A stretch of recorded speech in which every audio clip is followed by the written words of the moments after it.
For many people, technology has become the number one resource of getting more knowledge, skills, and many other things nowadays.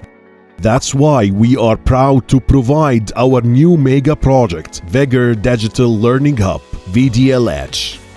VDLH is a digital service that helps organizations to continue their learning journeys for their employees by providing learning solutions that needed for mastering different knowledge and skills for greater performance through various updated and important topics. We are providing digital learning services like webinars, virtual simulations, online assessments, live sessions,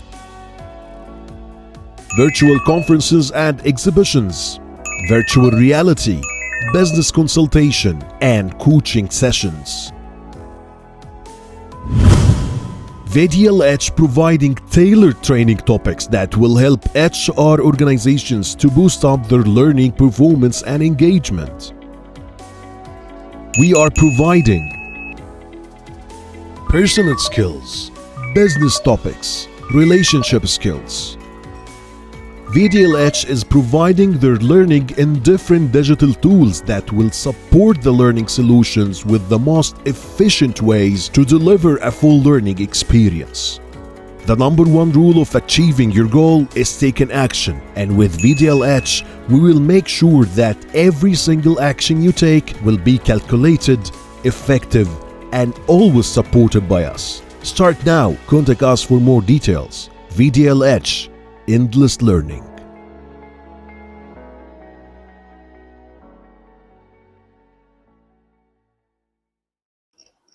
Hello everyone, our vigorous and new joiners.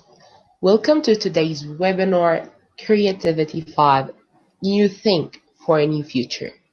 Thank you for taking time out and being here today. Just a reminder, please feel free to ask your questions in the chat box. Also, we will be running a 15-minute live Q&A at the end of the webinar. Bear with us till the end of the webinar to know how to get your free gift. As always, today is different. We hope you are having a clear mind and a notebook with you. Today, you'll get a piece of interesting information and hands-on experience. We are keen to help and support everyone in this challenging time. This is the main goal and value at HILFIGER Enterprise.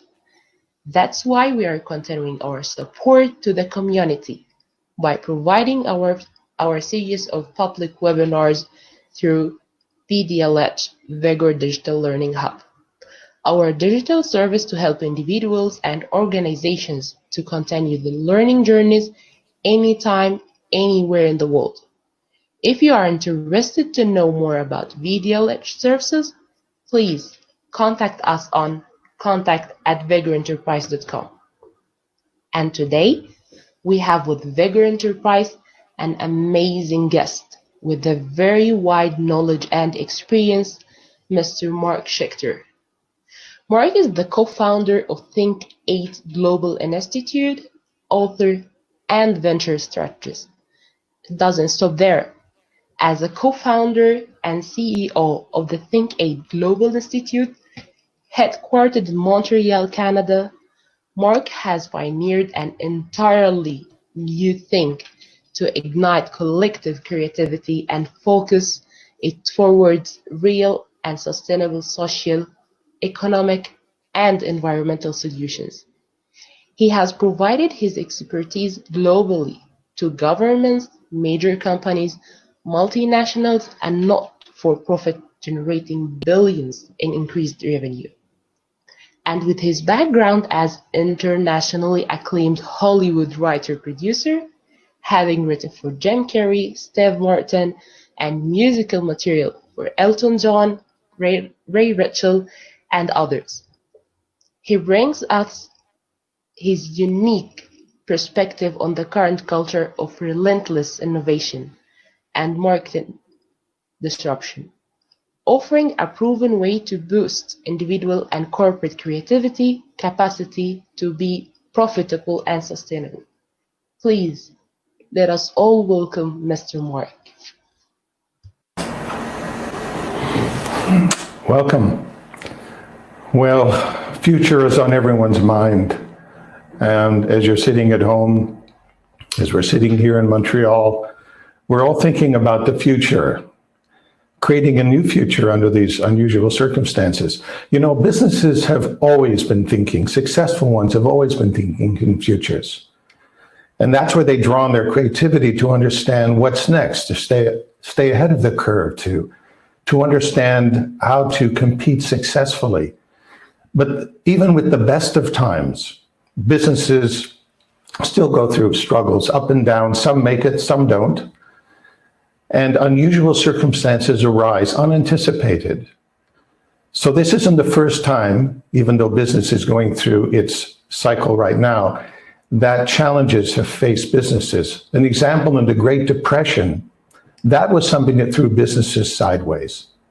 One example of a company that decided to do something about it, that actually decided to respond and meet the challenge, may be a surprise to you. Procter & Gamble. Procter & Gamble, before the Great Depression in the 1920s, was the soap king.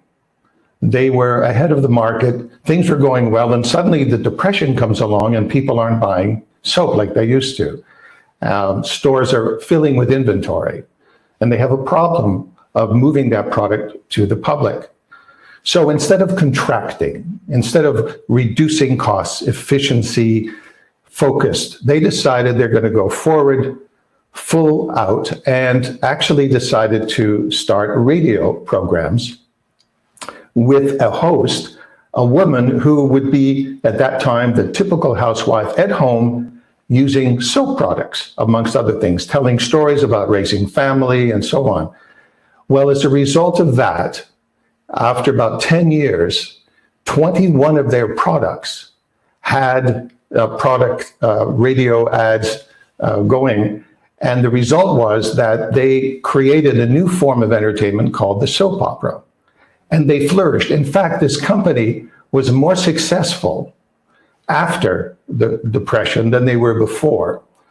So the question that came to mind to the executives of Procter & Gamble, and it is something that we all face right now, is how do we respond to this circumstance right now? And that's really the question. There is a moment of decision where a company can go left, can go right, or continue as usual to try to solve its problems. And there's a key point of decision that we're addressing today. We are in an unusual time. And while it is true that there have been past experiences that have knocked businesses sideways and forced changes, this one is unusual. We know, and sadly, that the cases around the world continue to go up in many places. And unfortunately, mortality and so on has affected so many families, people, friends you might know, families you might know, colleagues. Everyone has been infected and affected in a very unusual way. And with that came another circumstance. The market, the economy took a hit. Unlike a recession, this was a different kind of experience because the relationship between the supplier and the consumer changed. People couldn't go out, they couldn't shop in malls. People had to find new ways of reaching their market. Companies had to rethink the way they operated. Some with success and some not. But even across MENA and other areas of the world, there's been a consequence. Egypt, for example, $1 billion plus lost in tourism. Oil prices crashing. Circumstances have forced tens of thousands of businesses out of business. And this is sad. And the question that one asks along the way is, was it just the smaller companies and maybe the larger ones found a way to pivot, some way to re-examine how they operate? Well, unfortunately, they also suffered. Hertz in the United States, very successful rental company, has decided to declare bankruptcy. And only recently, there are people who are looking at giving a federal bailout to that company. Nissan in the US was considering closing its operations there. These are large companies that have really been wrestling with how to deal with this. JCPenney, very, very well known and the oldest probably retailer in the West, J.C. Penney had to declare almost a bankruptcy, and they're up for pennies, being courted by Amazon and other companies now looking and saying, well, maybe we'll buy, but it's a rocket bottom price right now. And the Emirates, even close to home, they've laid off about a third of their staff, pilots and technical staff and support staff. The Mall of America, another very large institution, a mall, these have suffered, and they announced recently, this is the major mall in the United States, announced recently that they couldn't pay their mortgage payments. So it's not just the small companies are being affected, it's the large companies. And we have to ask ourselves, what is the problem? So I ask you, when you're looking at your own businesses, whether you're an entrepreneur, an executive at a major corporation, a company well on its way or not, how are you feeling about how your company or business is doing during this crisis? And this is a polling question, and I invite you to take a look at the questions, give it a thought, and answer.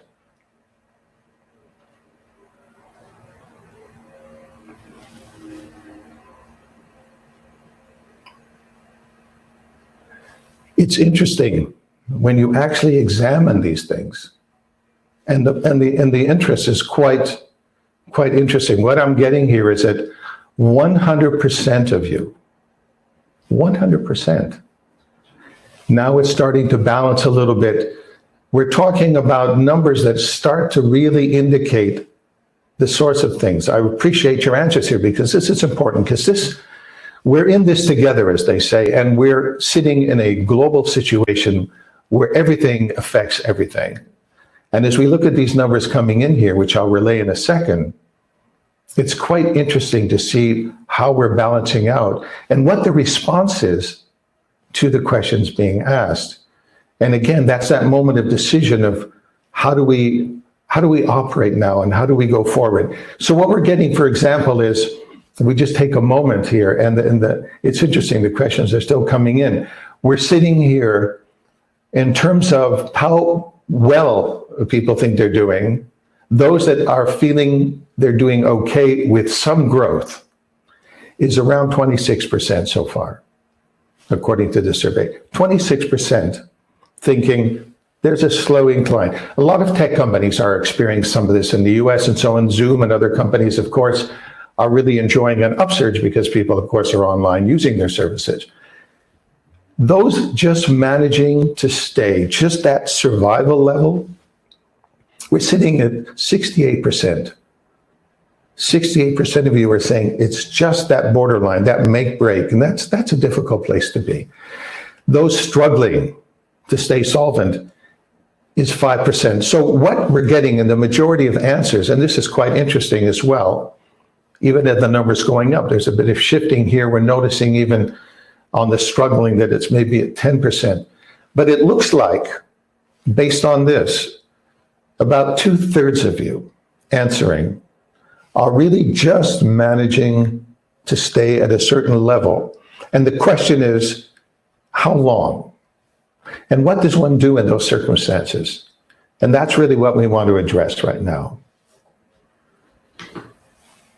Old think is one way people have responded to this. And by old think, I mean there are ways that we use, that companies commonly use to respond to situations like this.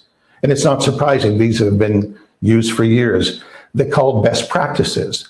And these best practices are interesting because in addition to a pandemic and unusual circumstances, there are other things that actually affect business today, and they actually have been affecting them for a long time. And this would be what we would call the focus on products and services. And what do I mean by that? Products and services, those are the things that you make and you do and you deliver. You could be selling shoes, you could be in a pharmacy, you could be selling cars, you could be consulting, wealth management, banking services, all of these things.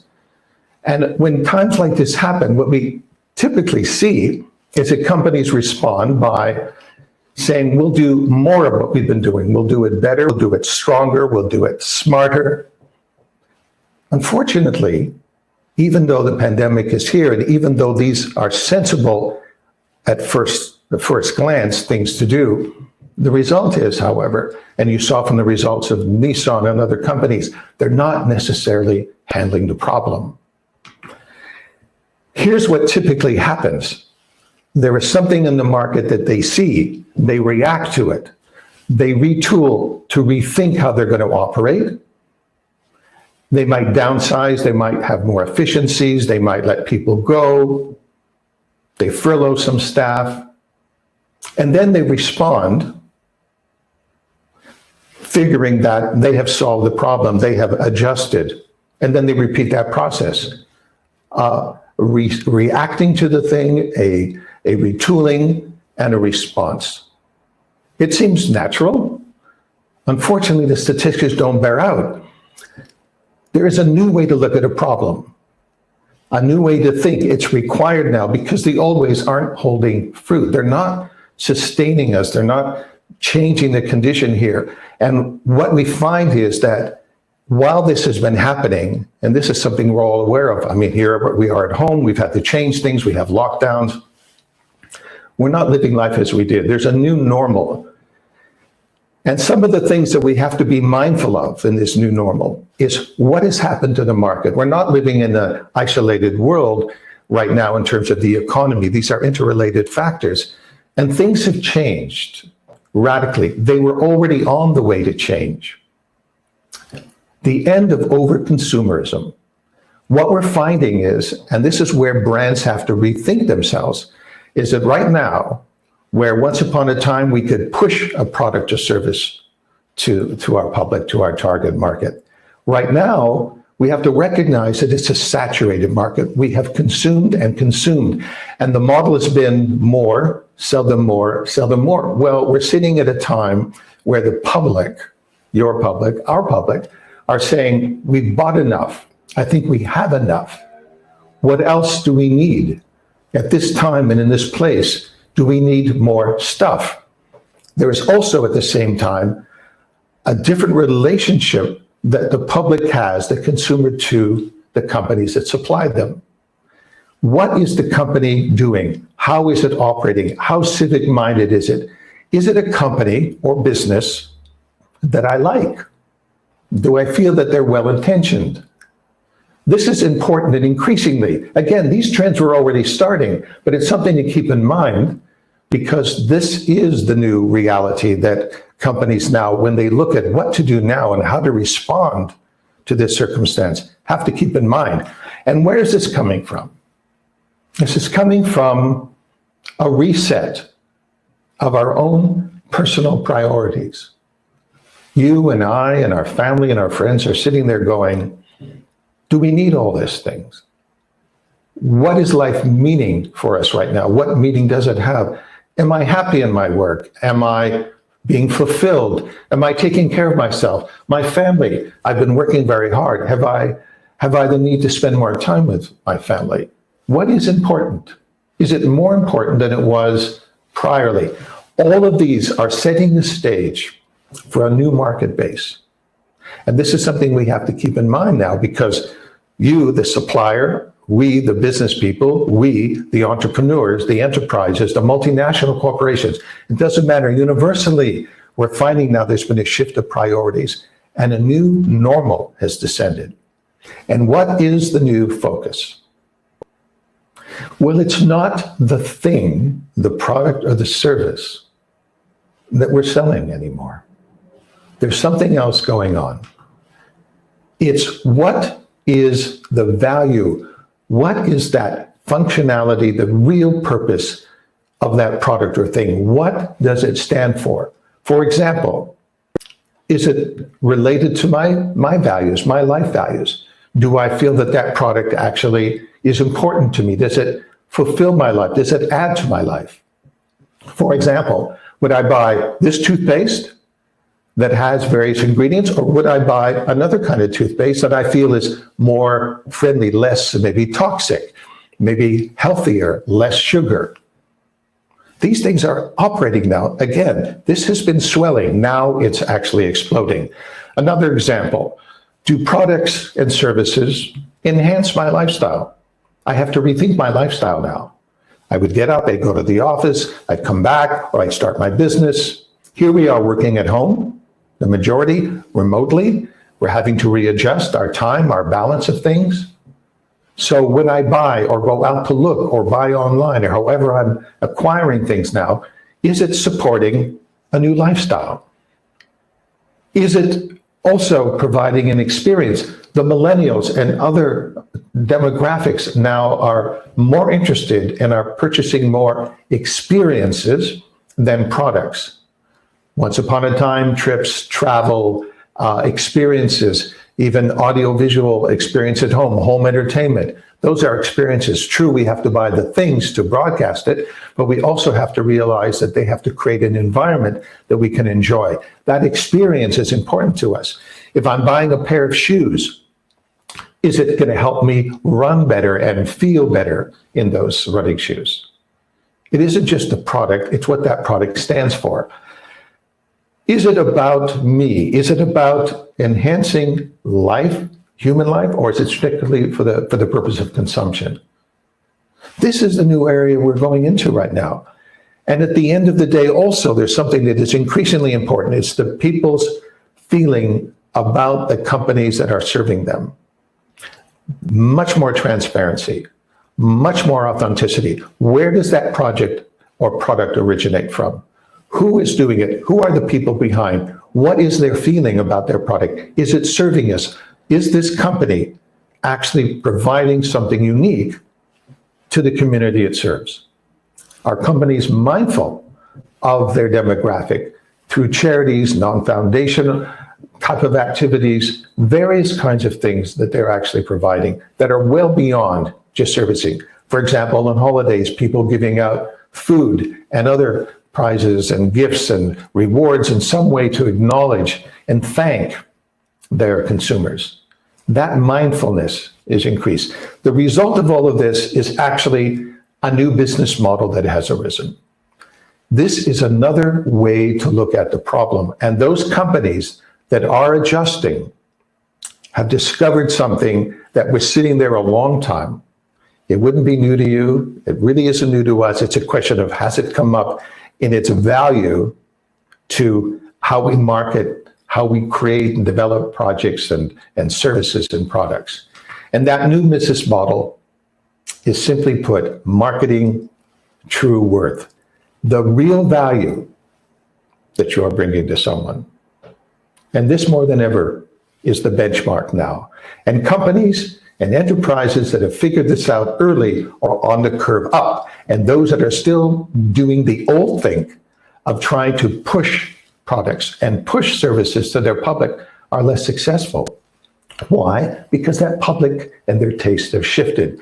And it's interesting, one of the basic things that is shifting now, and it's happening throughout the world, is that once upon a time, it was all about satisfying the shareholder. And why that's important, because they are the investors, the stockholders, and so on. Something has shifted now to where it's about the stakeholder. And the stakeholder is the person or personnel or people that benefit from what you're doing. It's people who work for you. It's your community. It's your families. It's the executives. It's the environment. It's the country.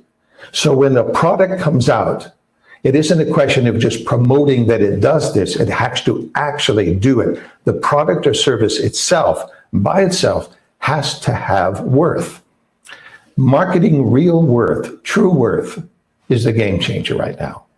Now, companies have done it. For example, years ago, Hertz, though they're going through problems now because they haven't shifted, was all about rental cars. Of course, they had the fleet. They were very well known. And one of their competitors, Avis, was trying for 30 years to catch up to them.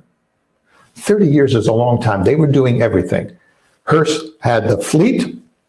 Avis wasn't able to compete. Until one day, the founder, himself a pilot, was getting off a plane and realized, why does he have to go to town to rent a car? Couldn't he set up a kiosk? So he decided, you know what?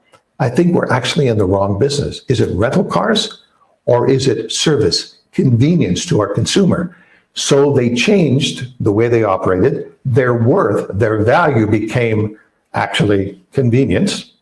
They commoditized this, went on a campaign to promote it, a very famous campaign, It was like, we're number two, we try harder.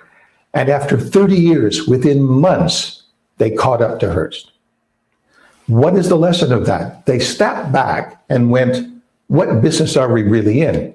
Now, other companies have done it. We're talking about a focus shift, not a pivot. And let me explain what I mean by a pivot.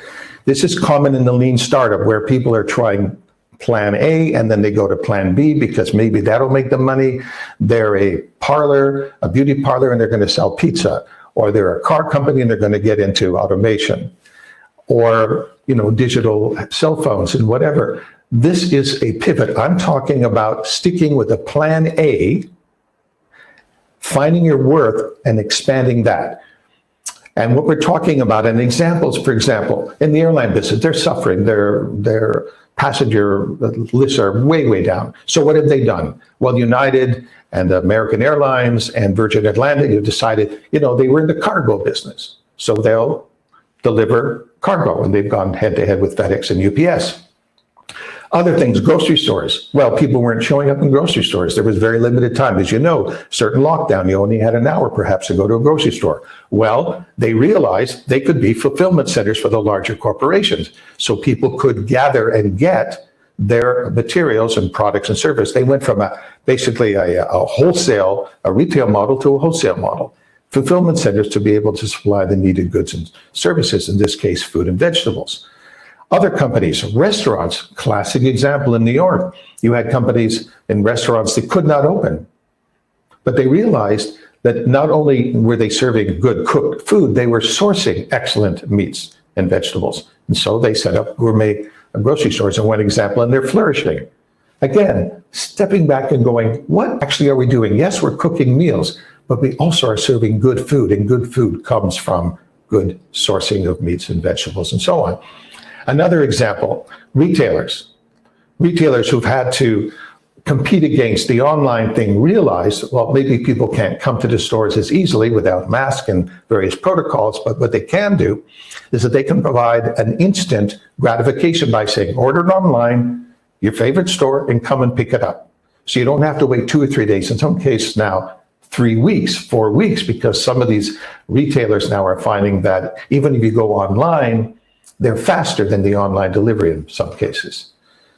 And then finally, car makers, GM, sitting with a bunch of electric self-driving cars, automated cars, are finding that nobody was buying them, but they could use the cars to make deliveries. So basically, they went head-to-head with Uber.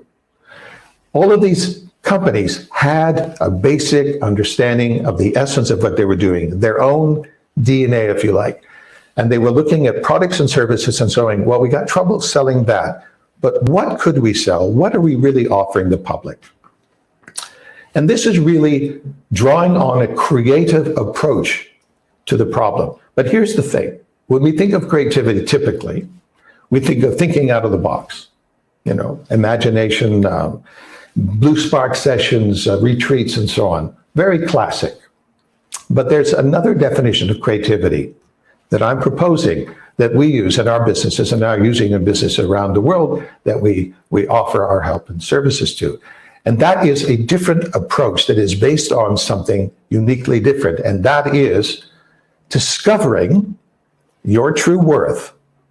And with that knowledge, organizing all of your efforts, your operations, your systems around that, to be able to actually align all of these pieces so everybody's going in the same direction. You've got consensus, you market that true worth, that real value, and you deliver the unexpected. Here's a consumer who knew you as so-and-so, but realized that it wasn't just a rental car.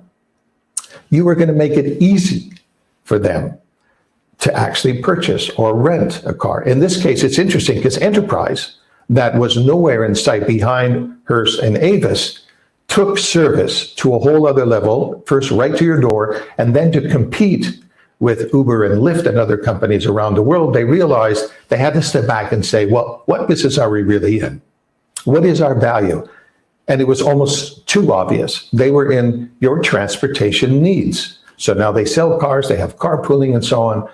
An example of a company that steps back and goes, what is the value? Not just the thing, but the value we can get.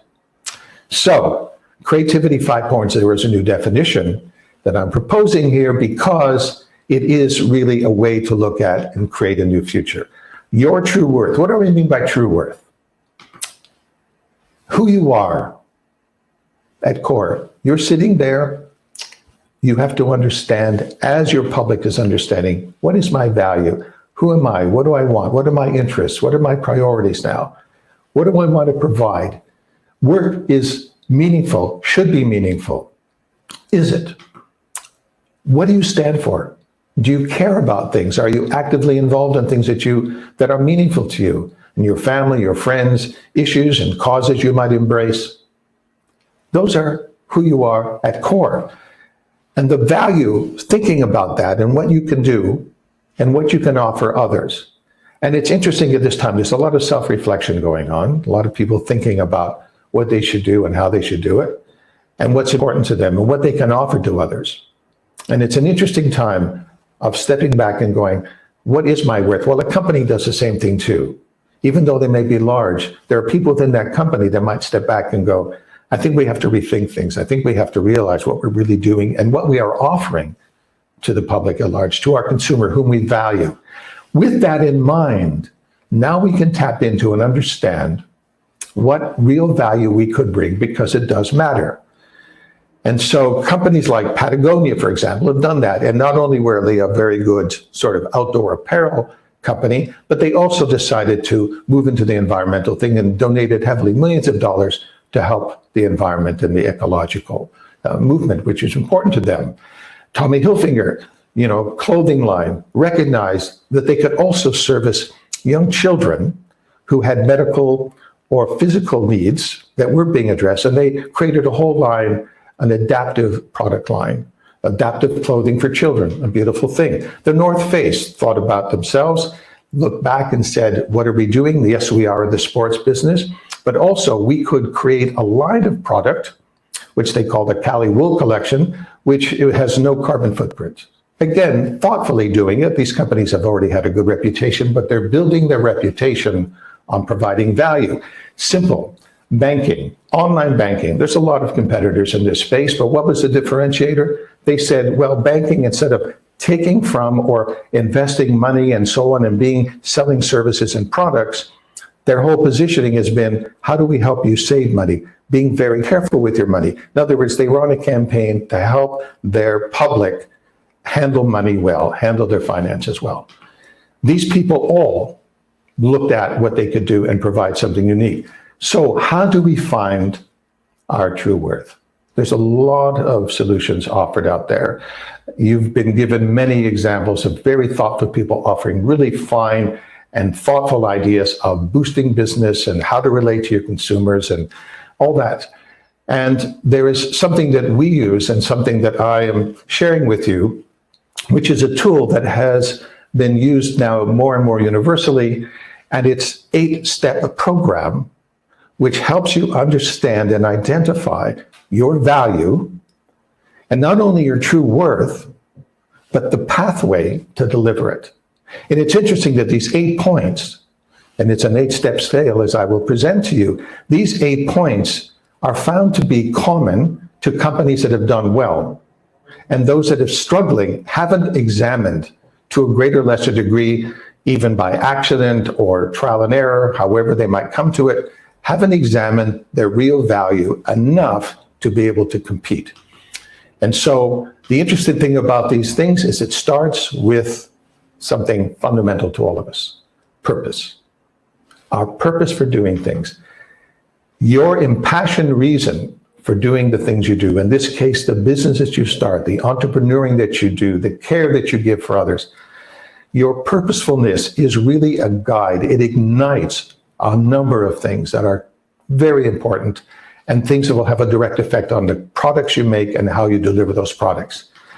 It's interesting at this point when we examine companies, there's a polling question here, and I'd like to ask you another question. And the question is, in your company right now, what is giving direction to your company or business? What is it that you feel is moving you, if at all, to do, perform, to operate, to sell, to work for?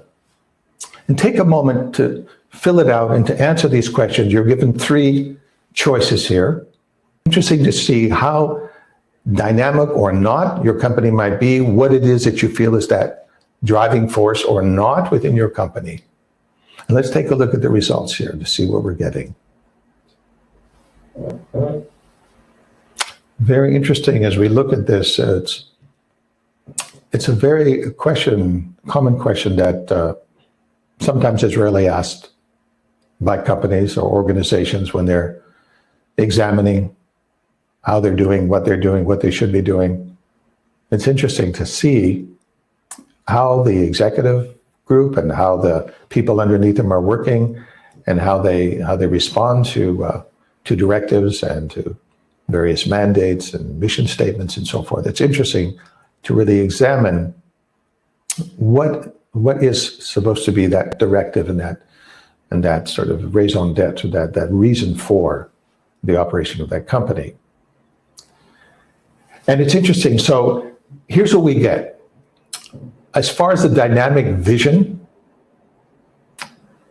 a third, 37%, feel that company or enterprise, or perhaps their own, because there are entrepreneurs out there, of course, regardless of size of company, that having something that really is motivating, a vision that really moves them and excites them and they feel worthy of contributing to.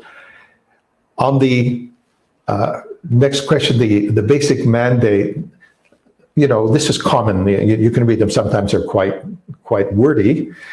13% here are really operating out of that mandate. And it's interesting because that mandate needs to be more motivational, but only 13%. And a constant push for increasing sales, that kind of quota push, almost half, 45% are really being pushed and feeling they're being pushed, regardless of the intention of like doing well and doing better, are being pushed to contribute. Push the sales, push that activity or that service. So if we look at it here, it's encouraging to see in some of you that you are operating out of it, but it's less than half of you that are actually operating out of something that really motivates. Well, that's significant because down the line between middle management and below, of course, when you ask people if there is a motivational, a real clear direction of that company that inspires them, people will tend to support it and work and feel good at work. Where it's absent, of course, then they're simply being pushed to produce. And that's not going to lead to necessarily a happy or an ideal and innovative work environment and a work culture. So what are we doing now? Given this, we're going to take a look now. When I talk about a purpose, it's something that gets you up in the morning. It's something that really, as we're seeing here, will inspire you to work and give your all. Obviously, if it's your own business, you're inspired, you feel motivated. If you're working for a large corporation or that corporation is struggling, it's wise to step back and go, are we really motivating our staff? Because if everybody's pulling together, it's significant. And then at the end of the day, it's when we're on that purpose line, it's explosive. It opens up opportunities. It blows away the stops and the barriers. And we're really motivated to move forward. Very powerful. So let's come back to the 8-step scale. This scale is a way to understand your value, to examine who you are, what you can give, and how it can be reflected in a rising statistics and thriving in this economy. Purpose starts with purpose. It's interesting when you ask people at that level as we have, are you motivated? Half we find usually within companies, even less so. And that purpose is that company's passion vision, the thing that is driving them. Again, we're moving back from that product and service, looking at something deeper. Message. Message is next. This is a scale of importance, starting from the top down, things that need to be understood better and examined and addressed before the next thing, and so on, because certain things can't be resolved until the other things are addressed. Message. What does your company stand for? We talked about this. Those companies that are succeeding, have a message. People get what they stand for, what they believe in, and people really subscribe to that. They want a company now to believe in something, to stand for something, to have value, not only to themselves and their shareholders, but to their community. The tone, the voice. Companies need to sound authentic. that's more than engagement. It's that emotional resonance that you have with companies. People that really understand, I like this company, I get this company, they seem to be authentic, they're enthusiastic about their product, they care about me. That feeling emotionally comes across. It's very powerful. Next is the character that they have to examine. What are the core beliefs, the values that the executives and the family of workers have? Have they stepped back and thought about what they're bringing to each other, to not only internally, but externally? And understanding what they stand for, what their worldview might be, particularly in this time and place, really and critically important. So are they examining these things? Now, how do these four things affect what they're going to make and deliver? Well, it affects it entirely, because if they know who they are, what they stand for, what they believe in, those products will be a reflection. And now we come to the content. This is their products or services. But look, it's the core benefits. It's the worth. And how can they examine worth and know worth unless they've really tapped into those 4 points above? Those 4 points are really examined, we find, by companies. No matter how successful, unfortunately, they can rise up quickly, but without these types of things, they will not sustain as well and start into a struggling mode, because they really haven't examined really what they're about, and they don't seem to engender loyalty and retention and enthusiasm on the part of internally their personnel and externally the people they're servicing. Next, when they've figured out who they are and what they want to make, they can figure out how to organize. It's easier to actually organize when you know, obviously, what you want to make. It isn't a question of best practices in the sense of, well, we need a CFO and a CTO and so on. There was a gentleman who was a very fine speaker and author, and he was quite successful. And I asked him one time, I said, oh, you must have a big infrastructure, a big organization behind you, because you're speaking, and I imagine you have this whole network of people in PR. And he looked at me surprised and he said, I just have 5 people on the phone booking me for speaking engagements.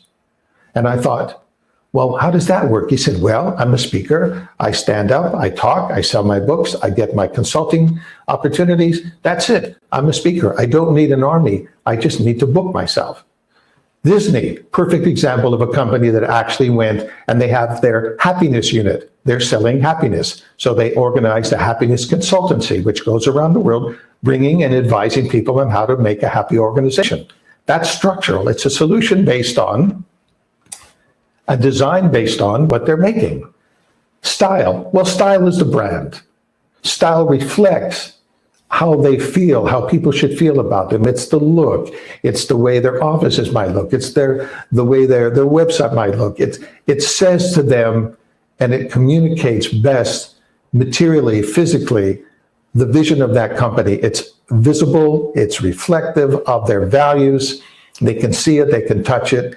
It's brand. And the final point is impact. When you step back and look at things and you say, what impact am I making? Does it matter what I'm making? Well, yes, if you think about that in advance and look at all of the purposefulness and everything, you come up with a decision of how you would like to measure the value you bring to another. Beyond just the money, which is important, of course, but it's your influence, it's the reputation, it's your growth, it's other sort of numeric statistics and measurements of how successful you are. Knowing that in advance and that there is a relationship to your purposefulness provides a beautiful, unified, aligned solution to a problem that we're trying to solve. All of this is to say, in this particular time and place, how are companies and how have companies that are successful used this idea of true worth to build their brand, to build their audience, and be able to buffer all of the changes that happen in the economy, particularly now when people are really struggling, as many of your answers showed, to really keep even that even keel, not move up, move down. And if you're looking for answers to simply do the same again without examining your worth, you're going to be at a disadvantage. An example, Apple. What did they realize? Were they a computer company? Well, for many, many years they were. And they only had 2% of the computer market until they realized what their real value was. Technology for life. Unlike IBM and Microsoft, which were very business oriented at the time, Steve Jobs and company came out and said, we're really about life enhancement. Look at all the products they have now that fulfill that you can travel, the mobility, the access, the information, entertainment, music, movies, the home and work, etc. And the result and the impact of that, ultimately, what changed as a result? A complete new relationship with the consumer and us and technology.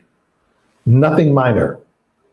This was a direct result of going down a path, understanding what they're about well beyond computers. Another example, Starbucks, into about 75, 80 countries now, and they're operating with 120,000 stores. It was a coffee bean company, wholesale. You couldn't even get a cup of coffee there.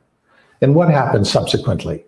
Subsequently, they realized, and the founder, Howard Schultz, said, I'm not just about selling coffee. I really want to be a destination point, the third destination, home, office, Starbucks. Wouldn't that be cool? I'm going to build something beyond just a cup of coffee. I want to build community. And he became a culture in itself, a coffee culture that didn't exist before he came along. Those two companies realized that it wasn't just a coffee. It was something else. It was some other value. It wasn't just a computer.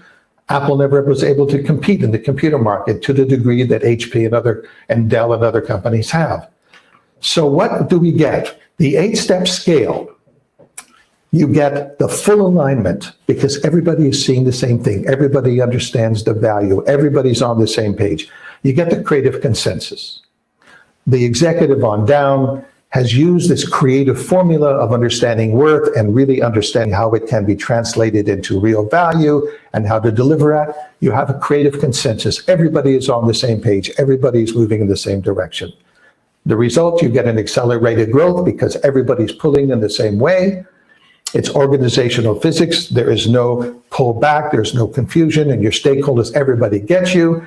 And your consumers are supporting you. You get this growth curve, which is much more interesting and much more vital. A culture of innovation and cooperation. Well, yes, because everybody sees what the company is about or that organization is about and knows how to contribute. And they buy into that. And that increases loyalty, staff morale, because they're producing and excited. You saw in the results that only half of these companies, or less than half, are motivated by that. The majority of you, and it's not a fault, it's just a fact, that to get the results, to get the numbers up, there is a push quota. We understand that. It's pushing more, but unfortunately, it isn't always working. And that's where that true worth is that game changer, the divider between a potential thriving and rather the contrast of just a thriving. And you get stakeholder loyalty. Everybody's winning. Everybody's enjoying the benefits of your business. And the result at the end of the day for the community, for yourself and others, positive change. Positive change, which is so key and important. At the end of the day, new think is creating a new future. And that new future is really what we're talking about. And that is made possible by redefining the way we approach business and design our businesses and move forward, particularly at this time. There's a shift in the market. We have to be able to understand that market. And the way we do it is we draw on and step back and reflect on our real value, our real worth, our true worth, what we can offer others, and aligning our efforts around that behind the product and the service so we can create and market and deliver something that is truly worthwhile, something that is really cherished by our public more than ever now. So at this point, I would like to open it up. I believe now that we have a time for question and answer, and I invite your questions, and feel free to ask, and I'd be delighted to answer. That was fascinating. Thank you, Mark. We will go ahead to take some time for questions now. Just a reminder, please be sure to type your questions in the chat box on the right-hand side of your screen.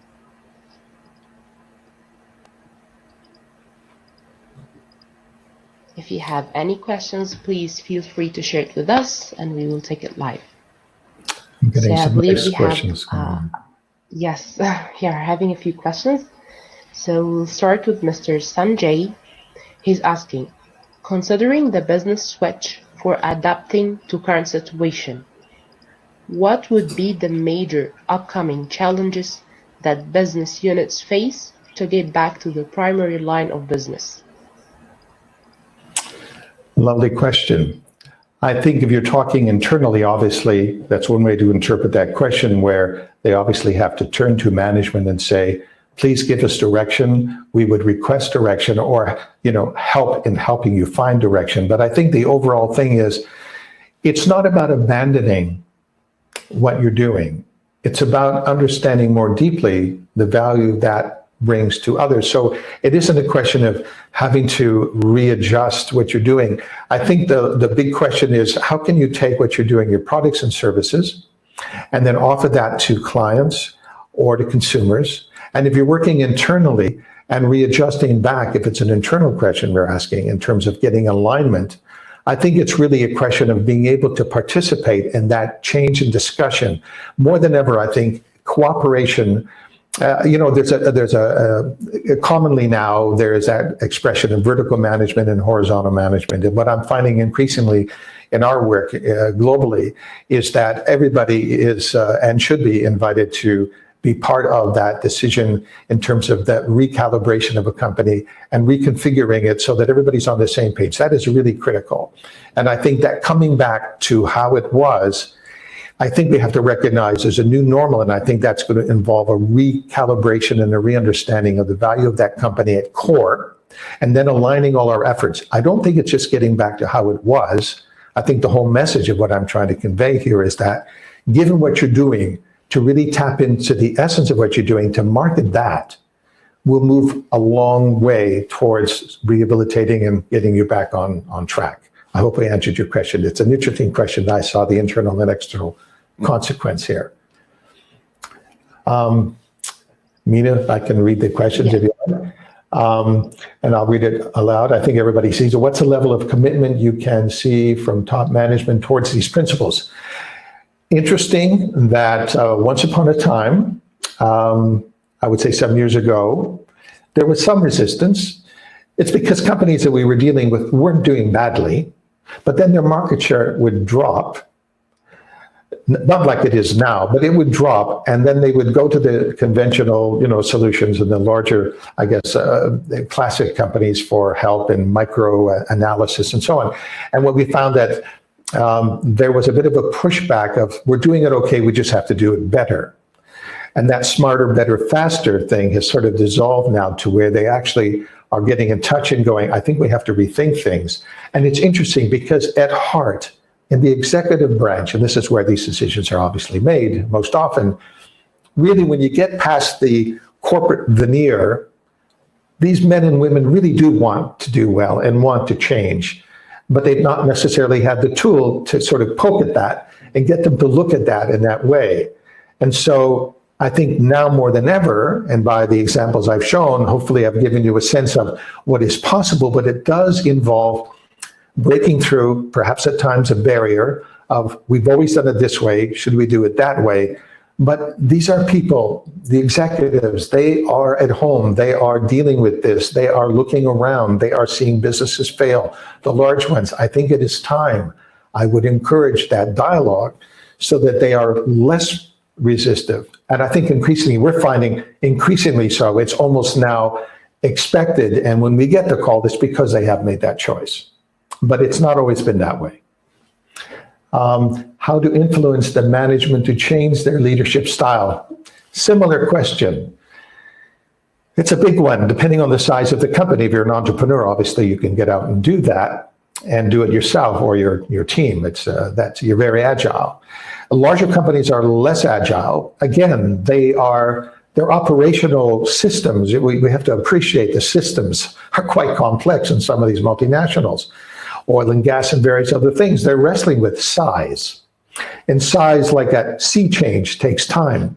But I have found, in our work with our company, we have found that leadership can change, and perhaps now they are somewhat forced to change or rethink things, because doing what they thought they were doing, and again, the example of Hearst and JCPenney and Nissan, these are large companies and successful, but this may be the time and place where that dialogue can happen. If the leadership is open to hear from the floor, so to speak, for hear from middle management, to be open to the ideas, everybody wins. Again, there's that shareholder focus and really that shift to the stakeholder. I'm hopeful that more and more companies will do it. The 8-step system does open that conversation. It isn't facilitating, it isn't classic consulting. It is really helping somebody really understand their value, and just by the process itself and those 8 steps, when addressed, really opens up that dialogue, and the leadership tends to be much more open to that. How the shareholders can be convinced to change the business model as they wish, I guess how they can change in terms of their own ideals and conscience. I think, well, the shareholders, and bless them for investing, are very much in critical. They're not a small part of the stakeholder model. But I think now that the shareholders, and it's happening in the US, it's just happened in Canada with a very large company you are familiar with, Cirque du Soleil, this beautiful magical circus that travels the world. They were about to declare bankruptcy. I mean, this is a multi-billion-dollar business. And they've done business their way, and their stakeholders, their shareholders rather, were very concerned. I think the concern is going to lead to change, and I think they have to talk to management, and management has to be responsive. I think that depending on the business you're in, that we're all in for a change. You know, somebody is predicting, do we get back to normal, or is it a new normal? And increasingly, we're hearing in the broadcasts, and on our research and our experience one-on-one with these corporations and individuals, even to the universities where we're teaching on these principles, we're finding internationally that there's a shift, a necessitated shift. So I'm hopeful that the shareholders recognizing when the dollar value goes down, for example, not too long ago in Forbes, they announced, it was reported that Warren Buffett, major investor portfolio, lost $50 billion in revenue, not revenue, rather in his market value, in his portfolio, $50 billion in 2 months. So I think the shareholders are more inclined to listen now and to agree with the basic principles that the market has shifted. We have from the extreme, how much time it should take to do this paradigm shift. Great question. The 8-step program as a program is actually done within weeks. It starts with a few days, and there's time before and after and so on. It doesn't take a long time to move the dial. And this is one of the things that when you ask the right questions and you're going for a specific real worth and you're training people to think like this, it's, by the way, very intuitive. These steps are found to be, if you examine any company, and I urge you to do so, and there is something you will get afterwards as well as kind of a summary of this, and it'll have the 8 steps. If you were just curious about companies you're aware of, and could you identify those steps in that company, or do you see any steps missing that they haven't fully understood? If you can't answer them quickly, whether it's a company you're working for or a company you observe, you'll find that it doesn't take a long time because those questions get to the heart of the matter. They're not systemic and micro-analysis and how many salespeople and this and that. It's an outline of an approach. And once you understand your purposefulness and your worth, things explode. As I said, it opens the door, it gets you up in the morning, you go, okay, this is worth fighting for. And you can still be responsible and responsive to your shareholders, but something else happens. And the market is seeing now, we're seeing by the results of companies that are shifting, that they have to change that model, and it's not a forever. So the good news is, with the right questions, you can get the right answers in a very short amount of time. Looking now at, we are getting close to the end. I see if there's any final questions or comments. I've really enjoyed the opportunity to share with you. I thank you for your questions. I believe we have one more question from Mr. Zahid. Sure. He's asking, so this would be a permanent switch in the vision for the company. This would also challenge to the company on using their existing human resources in line with the new vision. Really good question. Again, what is the new normal? I think the idea of knowing worth is so fundamental that that would become a constant. It isn't that one couldn't adjust their products and services and ways of delivering it, but all of that builds on a foundation of worth. You can build many cars, but if you're about a family car, or example, Michelin tires, if it's about safety and not necessarily about performance, you can build all kinds of tires.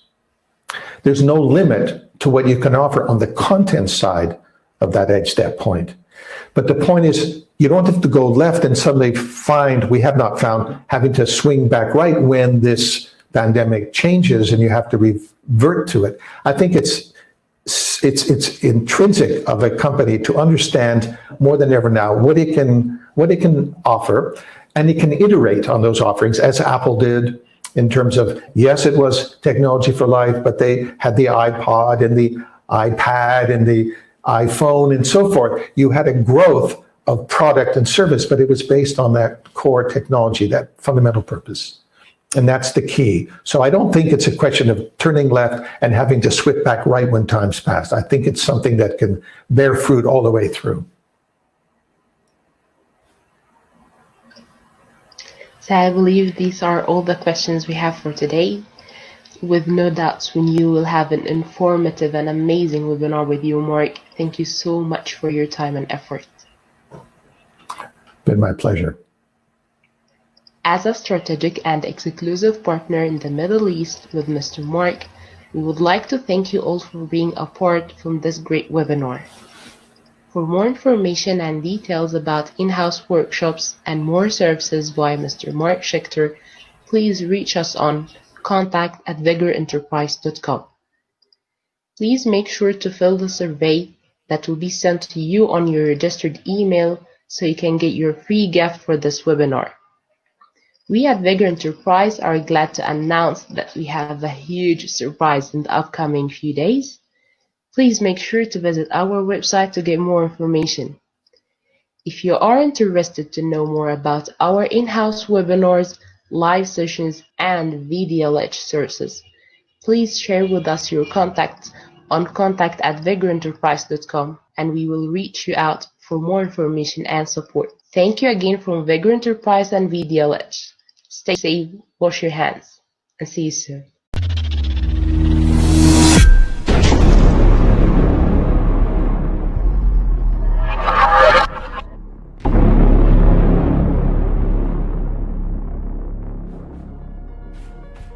Hi, my name is Mike Ross, and I'm excited to invite you all to join the most recent Vigor Enterprise webinar. Hi, my name is Paul Rigby, co-author of the B-Book. I'm pleased to announce that I will be conducting a webinar, Change by Engaging. Hi, I'm Jeff Tobe, and I am Coloring Outside the Lines. I am so excited to bring you my new webinar, Customer Experience in Turbulent Times. Hi, I'm Eugene, international motivational speaker and mental toughness expert. Where I'm going to walk you through what are the most common unconscious biases that we see, particularly in a professional context. If we want to change, we need to engage our employees to do what we want them to do. I'm going to share with you ways to engage your internal and external customer in these turbulent times. I will be teaching you the concept of mental toughness and how you can use it to not just rise, but thrive in these challenging times. VDLH, Endless Learning.